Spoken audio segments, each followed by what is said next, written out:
जय हिंद। आज मुगल एम्पायर का पार्ट 2 होने वाला है। इससे पहले पार्ट 1 हो चुका है, उसमें हमने बाबर को डिस्कस किया था और उसको लास्ट कर दिया था। उससे जुड़े जितने भी इम्पोर्टेंट क्वेश्चंस थे उन सभी को देखा था। आज हुमायूं और शेरशाह को पढ़ेंगे। जब भी आप हुमायूं को पढ़ेंगे आपको उसके साथ ही शेरशाह को भी पढ़ना पड़ेगा, ठीक है? तो आइए पढ़ते हैं, एंजॉय करते हैं, आपको बहुत मज़ा आएगा। और हाँ, आपको इसका PDF भी मिल जाएगा। मैं डिस्क्रिप्शन में इस PDF का लिंक डाल दूंगा, आप उसे डाउनलोड कर लेंगे और बाद में भी पढ़ेंगे। तो आइए क्लास को स्टार्ट करते हैं। और हाँ, अगर आप इस चैनल पर पहली बार विजिट कर रहे हैं तो सबसे पहले आप सब्सक्राइब कर दें, बेल आइकन को ऑन कर दें, ताकि मैं जब भी वीडियो बनाऊँ आपको नोटिफिकेशन सबसे पहले मिले। अगर आपको ये सेशन अच्छी लगेगी तो आप शेयर करेंगे और लाइक करेंगे। तो देर न करते हुए क्लास को स्टार्ट करते हैं। तो आइए देखते हैं हुमायूं और शेरशाह सूरी को। हुमायूं और शेरशाह सूरी में सबसे पहले हम लोग हुमायूं को डिस्कस करेंगे, उसके बाद शेरशाह सूरी को डिस्कस करेंगे और उससे जो इम्पोर्टेंट पॉइंट्स हैं और ऑब्जेक्टिव क्वेश्चन हैं उन सभी को हल करेंगे, ठीक है? हुमायूं बाबर का सबसे बड़ा पुत्र था।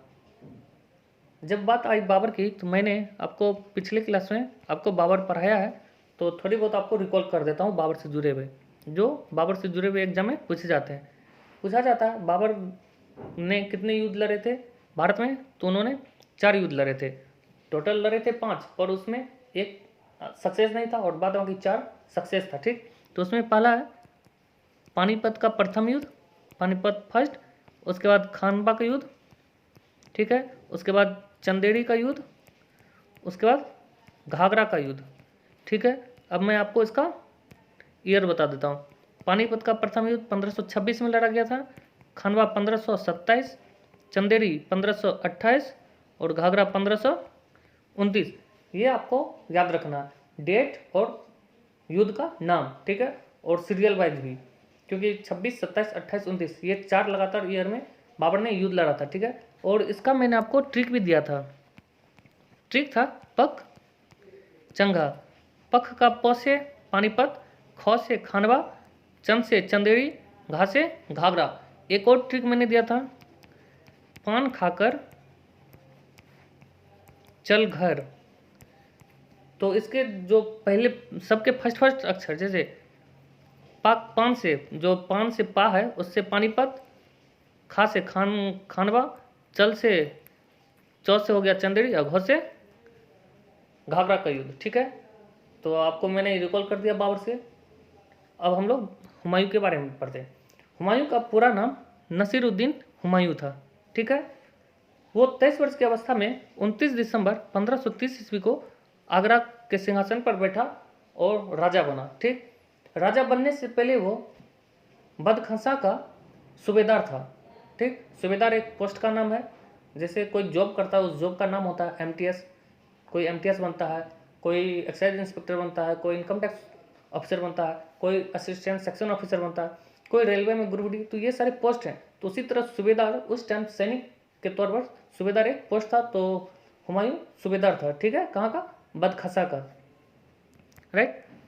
अगला पॉइंट है 1533 ईस्वी में हुमायूं एक नया नगर जिसका नाम दीनपाना था उसका स्थापना किया, ठीक है? हुमायूं का अर्थ होता है भाग्यवान, लेकिन मुगल शासकों के सबसे अभागे शासक के रूप में इतिहासकार उसको देखते हैं, और मैं बताऊंगा उसको क्यों अभागा के रूप में देखते हैं, आगे आपको मैं बताऊंगा। हुमायूं का दयालु और नरम स्वभाव होने के कारण वो अपने बहुत सारे दुश्मनों को ऐसे ही माफ कर देता था बिना कुछ दंड दिए हुए, जिस कारण उसको बहुत बड़ा दुष्परिणाम, उससे जो दुष्परिणाम निकलता था उसको झेलना पड़ता था। हुमायूं एक विद्वान शासक था, उसको तुर्की, अरबी और हिंदी भाषा का अच्छा ज्ञान था। अगला पॉइंट है हुमायूं की बहन गुलबदन बेगम ने हुमायूंनामा पुस्तक को लिखा था, ठीक है? हुमायूंनामा जो पुस्तक है वो बायोग्राफी है, और मैंने पिछली क्लास में बाबर के बारे में बताया था, उसने ऑटोबायोग्राफी लिखा था, ठीक है? खुद का किताब बाबर ने बाबरनामा लिखा था, वो उसका ऑटोबायोग्राफी था। यहाँ पे हुमायूं का बायोग्राफी हुमायूंनामा है, जिसको गुलबदन बेगम ने लिखा है, और उस पुस्तक में हुमायूं के जीवन से जुड़ी जानकारी हमें मिलती है, राइट? नेक्स्ट पॉइंट है दिल्ली में अपने किले के पुस्तकालय के इमारत से पहली मंजिल से गिर जाता है और 1556 ईस्वी में उसकी मृत्यु हो जाती है। हुमायूं विद्वान आदमी था, तो उसने एक पुस्तकालय बनाया था दिल्ली में, और उस पुस्तकालय के एक मंजिला से सीढ़ी पे चढ़ के वो कुछ अपने बुक को देख रहा होगा, पढ़ रहा होगा। जो पढ़ता है वो तो अपनी बुक सबको देखता है लाइब्रेरी में, तो उसी के दौरान वो सीढ़ी पर से गिर जाता है और उसकी मृत्यु हो जाती है 1556 में। ठीक, एक विद्वान है लेनपुल, उसने हुमायूं के बारे में कहा है कि हुमायूं जीवन भर लड़खड़ाता रहा और लड़खड़ाते हुए मर गया। लड़खड़ाते हुए मर गया, ये तो मैंने आपको बता दिया कि सीढ़ी पे से लड़खड़ा के गिर गया और मर गया, और जीवन भर लड़खड़ाता रहा वो मैं आपको आगे बताऊंगा। अब हम लोग थोड़ी शेरशाह सूरी के बारे में भी जान लेते हैं। शेरशाह सूरी का नाम शेरशाह सूरी नहीं था, वो फरीद खां था, और उसके नामों का जो ट्रांसफॉर्म हुआ है उसको मैं आपको बताऊंगा। शेरशाह सूरी का बचपन का नाम फरीद खां था, राइट। 1522 ईस्वी में फरीद बिहार के स्वतंत्र शासक बहार खान लोहानी के यहाँ नौकरी करता था। वो एक दिन अपने जो मालिक थे लोहानी, उसके साथ शिकार पे गया था, और उसी टाइम एक शेर लोहानी पे अटैक करता है, जिसको देखकर फरीद जो है फरीद खान, वो अपना तलवार निकाल कर एक ही तलवार से उस शेर को मार देता है, जिस कारण लोहानी उसको उसकी बहादुरी देखकर उसको शेर खान का उपाधि दे देता है। ठीक है, यहाँ से अगला ट्रांसफॉर्म हुआ है फरीद से शेर खान। शेर खान क्यों बड़ा? उसने एक ही तलवार से शेर को मार डाला था। ठीक, अभी तक उसका नाम शेरशाह सूरी नहीं पड़ा, अभी उसका नाम शेर खान है। 1527 ईस्वी में वो बाबर के यहाँ जॉब करने चला जाता है, क्योंकि बाबर का एंट्री हो चुका है 1526 में पानीपत का प्रथम युद्ध में। तो 1527 में जो शेर खान है वो बाबर के यहाँ सेना में शामिल हो जाता है, पर कुछ ही दिन नौकरी करने के बाद वो छोड़ देता है और चुनार के पूर्व गवर्नर वाज खां की विधवा से वो शादी कर लेता है और चुनार पर कब्जा कर लेता है। ठीक, अब सीधे एग्जाम में आने वाला प्रश्न यहाँ से स्टार्ट होती है। आपके एग्जाम में जो डायरेक्ट क्वेश्चंस पूछा जाता है यहीं से। चौसा का युद्ध 25 जनवरी 1539 को हुआ था। यह हुमायूं और शेर खां के बीच में हुआ था। इस युद्ध में शेर खां हुमायूं को बुरी तरह पराजित करता है और शेर खां अपना नाम शेरशाह सूरी रख लेता है इसी युद्ध में। इस युद्ध को जीतने के बाद शेर खां शेरशाह सूरी अपना नाम रख लेता है और अपने ही नाम के सिक्के को ढलवाने का आदेश दे देता है। ठीक है, चौसा के युद्ध में 25 जून 1539 में। ठीक है, आप नाम और डेट दोनों याद रखेंगे। उसके बाद होती है कन्नौज और बिलग्राम, एक ही नाम है। ठीक है, कन्नौज आपसे पूछे या बिलग्राम, दोनों एक ही टाइम हुआ था 1540 ईस्वी में। इसमें भी हुमायूं और शेरशाह सूरी के बीच युद्ध होती है और शेरशाह सूरी हुमायूं को बुरी तरह पराजित करके उसको भारत से भगा देता है और आगरा और दिल्ली पर कब्जा कर लेता है। ठीक है, आगे बात समझ के। और उसके बाद जो शेरशाह सूरी है वो सूर साम्राज्य का स्थापना करता है। ठीक, शेरशाह की मृत्यु कालिंजर किले को जीतने के दौरान एक उल्का नामक आग्नेयास्त्र था, वो चला रहा था और जब चलाया तो वो उसी के नज़दीक गिर जाता है, जिस कारण वो फटने से इसकी मृत्यु हो जाती है। ठीक है, तो 1545 में इसकी मृत्यु हो जाती है शेरशाह सूरी की उक्का नामक आग्नेयास्त्र चलाने के कारण। ठीक है, शेरशाह का मकबरा सासाराम बिहार में है। इस बार ही क्वेश्चन पूछा गया था CHSL में, शेरशाह का मकबरा कहाँ है, तो यहीं से क्वेश्चन बनते हैं। तो उसका मकबरा सासाराम बिहार में है, राइट। शेरशाह सूरी ने रोहतासगढ़ किला एक कोहना जो दिल्ली में है नामक मस्जिद का निर्माण करवाया था। शेरशाह भूमि को मापने के लिए 32 अंक वाला सिकंदरी गज और सन का डंडी का प्रयोग करता था। ठीक है, भूमि को नापने के लिए। कबूलियत एवं पट्टा प्रथा का शुरुआत ही शेरशाह सूरी ने करवाया था, राइट। पाटलिपुत्र को पटना का नाम शेरशाह सूरी दिया था। ठीक है, ये भी इंपॉर्टेंट है कि पाटलिपुत्र को पटना का नाम किसने दिया था, तो शेरशाह सूरी ने दिया था। भारत का मशहूर सड़क जिसे ग्रैंड ट्रंक रोड बोलते हैं, उसका निर्माण भी शेरशाह सूरी ही करवाया था। ठीक, सूरी शासक सिकंदर को पराजित कर हुमायूं फिर से दिल्ली पर 1555 ईस्वी में बैठ जाता है। हुमायूं 15 वर्षों तक निर्वासित जीवन जीता है। वो भगोड़े की तरह इधर से उधर भटकता रहता। इसलिए लेलिंगपुल ने कहा था कि हुमायूं जीवन भर लड़खड़ाता रहा और लड़खड़ाते हुए मर गया। जब कन्नौज के युद्ध में शेरशाह सूरी ने उसको भगाया था भारत छोड़ के, तो सिंध पहुंच जाता है लाहौर होते हुए, तो वहाँ भगोड़े की तरह अपना जीवन व्यतीत करता है। 15 साल के बाद वो फिर भारत आता है और अपने कुछ सहयोगी के साथ सूरी शासक सिकंदर को पराजित करके फिर से वो दिल्ली पर काबिज हो जाता है। ठीक, डाक प्रथा का शुरुआत शेरशाह सूरी करवाया था। ठीक है, दिल्ली में पुरानी किला का निर्माण शेरशाह सूरी करवाया था। ये भी क्वेश्चन पूछा गया कि पुरानी किला का निर्माण किसने करवाया, तो शेरशाह सूरी ने करवाया। और इसमें भी एक इम्पोर्टेंट पॉइंट है, जब पुरानी किला का निर्माण करवाया था शेरशाह सूरी ने, तो वो दिन पना जो इमारत है उसको तोड़कर उसके जगह पुरानी किला का निर्माण करता है। ठीक, अब है हुमायूं द्वारा लड़े गए महत्वपूर्ण युद्ध। अब हम लोग देखेंगे हुमायूं कितना युद्ध लड़ा है जो एग्जाम में पूछे गए हैं। पहला देवरा का युद्ध 1531 में।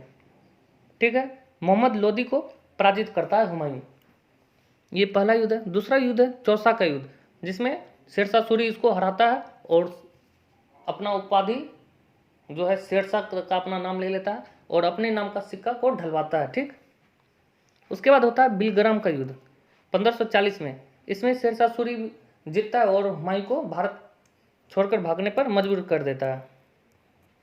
लास्ट में होता है सरहिंद का युद्ध, जब ये फिर से भारत में आता है और अपना शासन फिर से स्थापित करता है। ठीक है, 1555 में सिकंदर शाह को हराता है। ठीक, अब आइए अब ऑब्जेक्टिव क्वेश्चंस को सॉल्व करते हैं। गाइज, अगर आपको ये सेशन अच्छा लग रहा है, अगर आपको कुछ सीखने को मिल रहा है, तो प्लीज़ सब्सक्राइब करें, शेयर करें और ज़्यादा से ज़्यादा लाइक करें, अपने दोस्तों में शेयर करें, जहाँ मन वहाँ शेयर करें। ठीक, आइए पहला क्वेश्चन को देखते हैं। दिल्ली की गद्दी पर बैठने से पहले हुमायूं कहाँ का सूबेदार था? अभी जस्ट मैंने आपको बताया कि जब वो 1530 ईस्वी में आगरा की गद्दी पर बैठता है, उससे पहले वो बदखसा का सूबेदार था। ठीक, तो इसका राइट आंसर ऑप्शन सी होगा। नेक्स्ट क्वेश्चन है, हुमायूं द्वारा लड़े गए 4 प्रमुख युद्धों का तिथि अनुसार सही क्रम अंकित करें। ये एग्जाम में पूछा गया। अभी जस्ट मैंने आपको बताया था कि सबसे पहले वो देवरा का युद्ध लड़ता है, जिसको दौरा का युद्ध भी बोलते हैं। जैसे बिलग्राम और कन्नौज एक ही युद्ध है, उसी तरह देवरा और दौरा एक ही युद्ध है। ठीक है, उसके बाद वो चौसा का युद्ध लड़ता है, उसके बाद वो कन्नौज का युद्ध लड़ता है। ठीक, उसके बाद ये सरहिंद का युद्ध लड़ता है और फिर से भारत पर काबिज करता है। देवरा का युद्ध उसने 1531 में लड़ा था, चौसा का युद्ध 1539 में, कन्नौज का युद्ध 1540 में और सरहिंद का युद्ध 1555 में। ये डेट और नाम आपको क्रम वाइज आपको याद रखना है। तो आप देखें किस ऑप्शन में है, देवरा, चौसा, कन्नौज और सरहिंद। चौसा गलत, कन्नौज गलत, सरहिंद गलत, Deora, Chausa, Kannauj, Sirhind, option B right answer. ठीक है, इसी तरह आपको ऑप्शन को छांट छांट के करना है। राइट, नेक्स्ट क्वेश्चन है, देवरा के युद्ध में हुमायूं ने किसको पराजित किया था? तो इसका राइट आंसर है मोहम्मद लोदी को। देवरा के युद्ध में मोहम्मद लोदी को हुमायूं पराजित करता है। शेरशाह सूरी से तो इसका मुलाकात 1539 में होता है, ये जो लड़ता है उसके साथ। ठीक है, इसका राइट आंसर ऑप्शन सी है। हुमायूं ने चुनार दुर्ग पर प्रथम बार आक्रमण कब किया था? तो इसका राइट आंसर है 1532 में। 1531 में देवरा का युद्ध होता है। राइट, 1539 में चौसा का युद्ध और 1540 में कन्नौज का युद्ध। तो ऑप्शन एक ही बचता है, ऑप्शन बी। इस तरह आपको छांट कर सीखना होगा कि ऑप्शन को कैसे एलिमिनेट किया जाता है। 1532 में जब हुमायूं चुनार दुर्ग पर आक्रमण किया था, घेराबंदी किया था, उस वक्त उस चुनार दुर्ग में शेरशाह सूरी था। राइट, नेक्स्ट क्वेश्चन है, जब हुमायूं ने 1532 ईस्वी में चुनार के किले का घेरेबंदी किया, तो उस समय किले में कौन था? तो अभी मैंने बताया उस वक्त उसमें शेरशाह सूरी था। ठीक है, नेक्स्ट क्वेश्चन है, शेरशाह एवं हुमायूं के बीच बिलग्राम का युद्ध कब हुआ? बिलग्राम का युद्ध, जिसको कन्नौज का युद्ध भी कहा जाता है।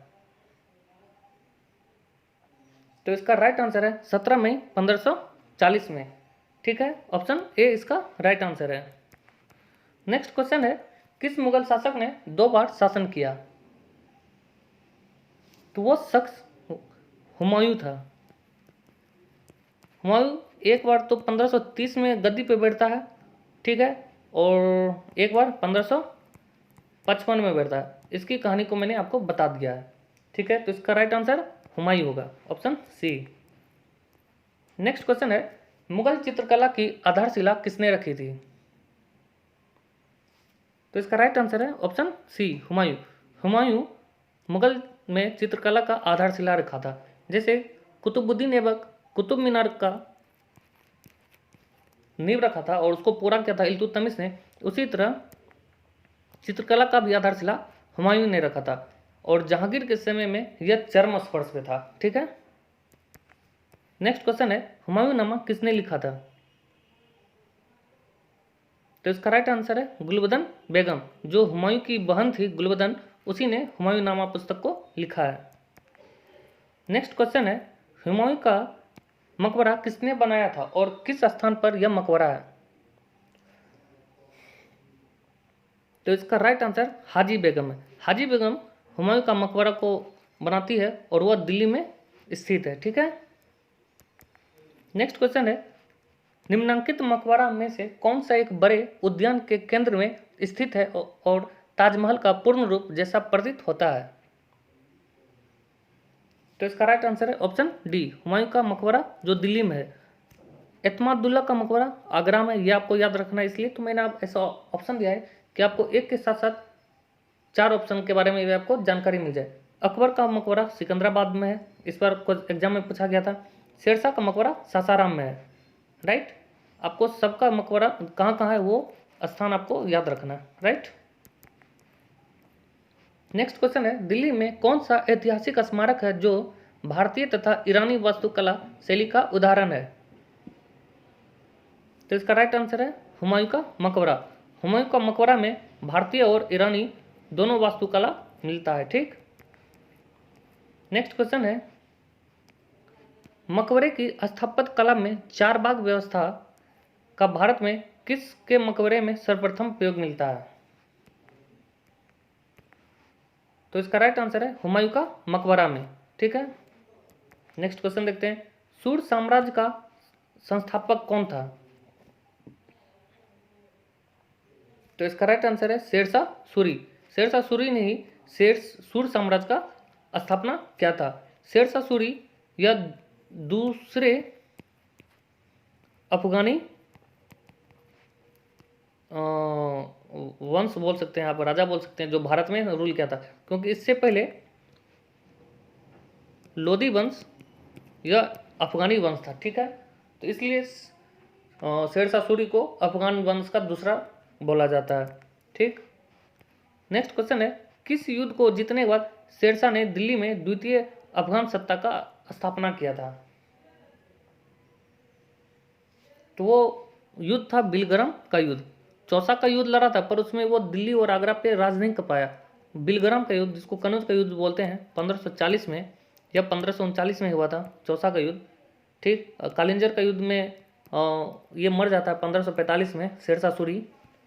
ठीक है, 1545 में कालिंजर का जो किला था उसको फतह करने के चक्कर में यह उक्का नामक आग्नेयास्त्र चलाता है, और वो जो आग्नेयास्त्र है वो इसी के बगल में गिर जाता है और उसके फटने से उसकी मृत्यु हो जाती है। ठीक, देवरा का युद्ध 1531 में हुआ था। ठीक है, इसी तरह आपको डेट भी याद रखना है।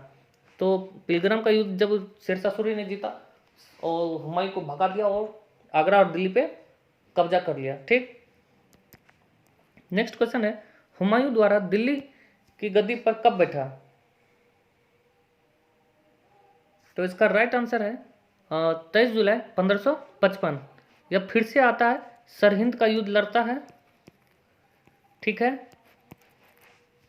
क्या बोलते हैं, सुर शासक सिकंदर को पराजित करके वो फिर से दिल्ली पे काबिज हो जाता है। तो इसका राइट आंसर ऑप्शन ए है।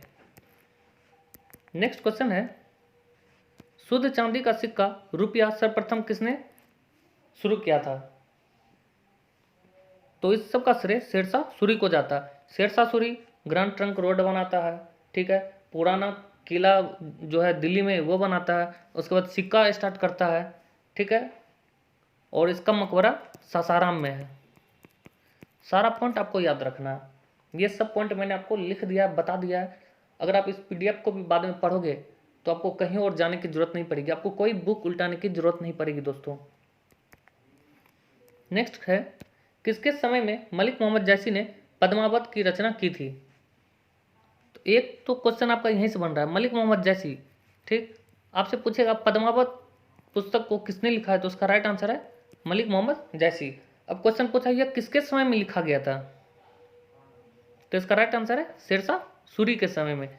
शेरशाह सूरी के शासनकाल में पद्मावत को मलिक मोहम्मद जैसी ने लिखा था, राइट।